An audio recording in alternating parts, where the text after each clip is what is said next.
मुझे ये बताइएगा कि हम ये अपने तनाज़ात जो छोटे मोटे पैटी इश्यूज जो आप कहते हैं इनके ऊपर रहते हैं, इनके ऊपर हम बात करेंगे, लेकिन जो दुनिया बदल रही है, दुनिया में जो बड़ी तकरार एक दूसरे मुल्कों के साथ हो रही है, वो कितनी गंभीर और ख़तरनाक है। खैर डोमेस्टिक इश्यूज भी अब पैटी रहे, वो भी बहुत ज़्यादा वो जो कहते हैं ना फंडामेंटल इशू बन चुके हैं, बुनियादी इश्यूज पे आ गई, उस पर ही बात करते हैं।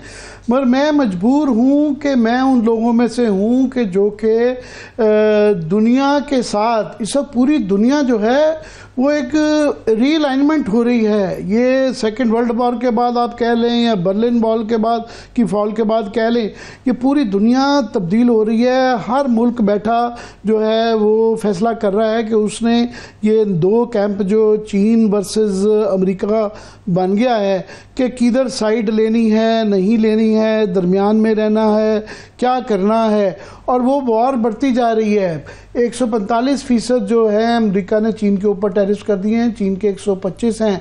मगर उधर से अमेरिका की धमकी आ रही है कि जनाब आप हमारे से जो नेगोशिएट नहीं करेगा और हमारे मुताबिक नहीं चलेगा उसका वो बुरा अंजाम कर देंगे। और आज चीन का भी जवाब आ गया है कि कोई भी मुल्क वो अगर अमेरिका के साथ अपने रवाबत के अंदर चीनी मफादात के कॉस्ट के ऊपर उसके बरखिलाफ कोई अगर मुआहदा करता है तो हम उसे भी अपना मुखालिफ तस्वर करेंगे। सो न्यूट्रलिटी की गुंजाइश बड़ी कम रह रही है और लोग इस वक्त पूरे मुल्क पे हर मुल्क का अपने मुताबिक सोच रहा है। हमारे यहाँ क्या हो रहा है कि कोई गौर नहीं कर रहा कि जनाब ये जो इतनी बड़ी तब्दीली आ रही है कि आप देखें कि अमेरिका का जो डेट जो है, लोग जो ट्रेजरी बिल जो है वो वापस बेच रहे हैं। चीन भी बेच रहा है, यूरोप भी बेच रहा है, जापान भी, उनका एलाइज भी बेचना शुरू हो गए हैं। उससे क्या है, डॉलर के ऊपर इम्पैक्ट आ रहा है कि उनकी जो 75 साल से बादशाहत चल रही थी, सुप्रीमेसी जो कि वर्ल्ड की रिजर्व करेंसी है डॉलर, वो डी डॉलराइजेशन होने चाहिए, उसका इम्पैक्ट है, बहुत बड़ा इम्पैक्ट है। और हम चूँकि बड़ा छोटा मुल्क हैं, हमारे लिए मैं ये कहता रहता हूँ इसके काफ़ी कॉन्सिक्वेंसेस, नुकसानात भी हैं अगर हमने सही फैसला ना किया। मगर ये एक मौका भी हो सकता है हमारे लिए अपने आप को बेहतर तौर पे पेश करने का। मगर यहाँ वो सोच विचार नहीं हो रहा, यहाँ लीडरशिप की बिल्कुल कमी है।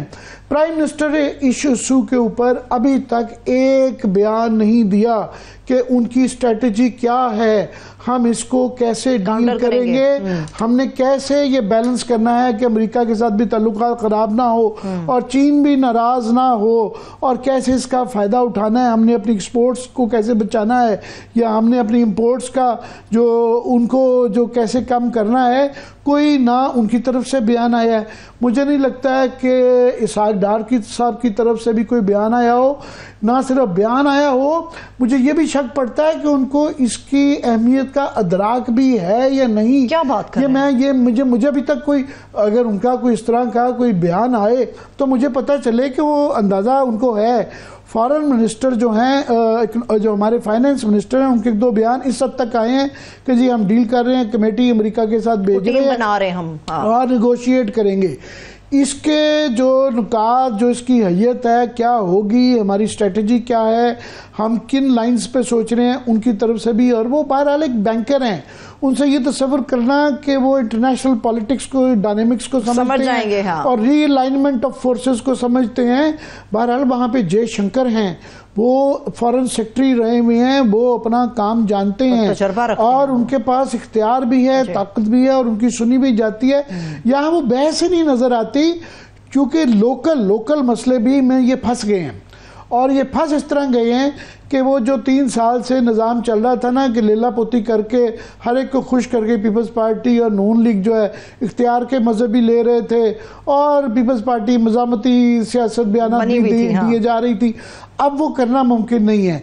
जो मसाइल आ गए हैं सिंध के लिए भी, पीपल्स पार्टी के लिए, पीपल्स पार्टी को इधर और करना पड़ेगा, या तो वो उनको हुकूमत से बाहर जाना पड़ेगा, उसकी अपनी एक कॉस्ट है, क्या वो अफोर्ड कर सकते हैं, ये सवाल है। दोनों का नफा नुकसान है। वफाक का भी ये है कि वफाक के लिए भी जो है वो उनको ये सख्त रवैया रखने पे मजबूर हैं, वो गुंजाइश नहीं निकाल सकते।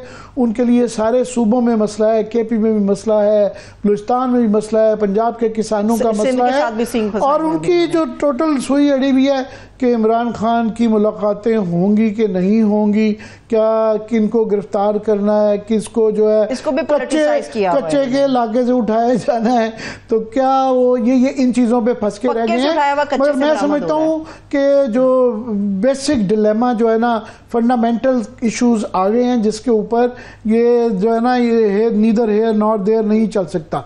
अभी पीपल्स पार्टी और नून लीग के लिए वो जो होता है ना मोमेंट ऑफ रेकनिंग, वो आ गया है। आप फैसला करें, ख़ास तौर पे सिंध के अंदर जो है ना, वो अवाम जो है ना, उनको लीला पोती से खुश नहीं किया जा सकता।